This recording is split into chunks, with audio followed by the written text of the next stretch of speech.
Assalamualaikum, ini merupakan channel pertama saya di YouTube.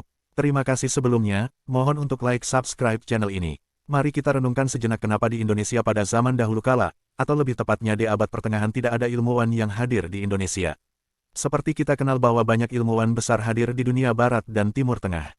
Albert Einstein, Al-Khwarizmi, Ibnu Al-Haytham, dan lain-lainnya. Albert Einstein dengan teori relativitasnya telah merubah sudut pandang manusia terhadap alam semesta yang membuat kita memahami konsep ilmu ruang dan dilatasi waktu.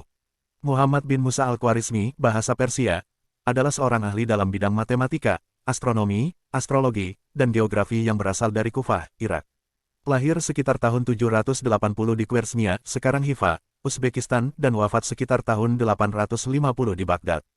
Hampir sepanjang hidupnya, ia bekerja sebagai dosen di sekolah kehormatan di Baghdad yang didirikan oleh Khalifah Bani Abbasiyah Mamun ar-Rasyid, tempat ia belajar ilmu alam dan matematik, termasuk mempelajari terjemahan naskah Sanskerta dan Yunani.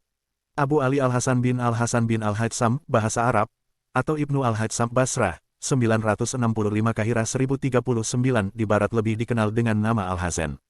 Adalah seorang ilmuwan Islam yang ahli dalam bidang sains, falak, matematika, geometri, pengobatan, dan filsafat.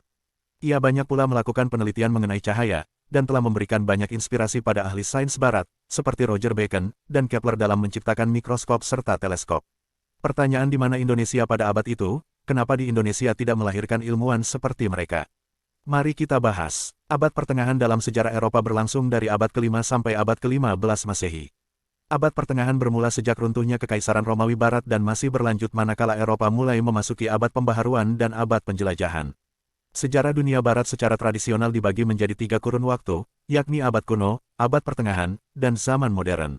Dengan kata lain, abad pertengahan adalah kurun waktu peralihan dari abad kuno ke zaman modern. Abad pertengahan masih terbagi lagi menjadi 3 kurun waktu, yakni awal abad pertengahan, puncak abad pertengahan, dan akhir abad pertengahan. Sedangkan abad pertengahan Indonesia berarti pada masa kerajaan Mataram kuno sampai akhir masa Majapahit.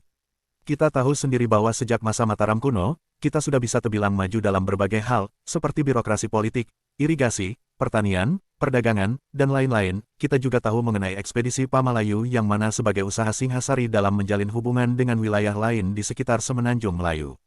Dalam masa Majapahit, Muhammad Yamin sendiri menyebut Majapahit sebagai negara nasional kedua Indonesia, kekuasaan yang membentang di seluruh Nusantara bahkan sampai Filipina Selatan. Dengan Gajah Mada dengan Sumpah Palapanya, ia menaklukkan satu persatu wilayah Nusantara. Selain itu juga dengan konsep Mitreka Satata, Majapahit menjalin hubungan dengan kerajaan-kerajaan tetangga di sekitar Asia Tenggara.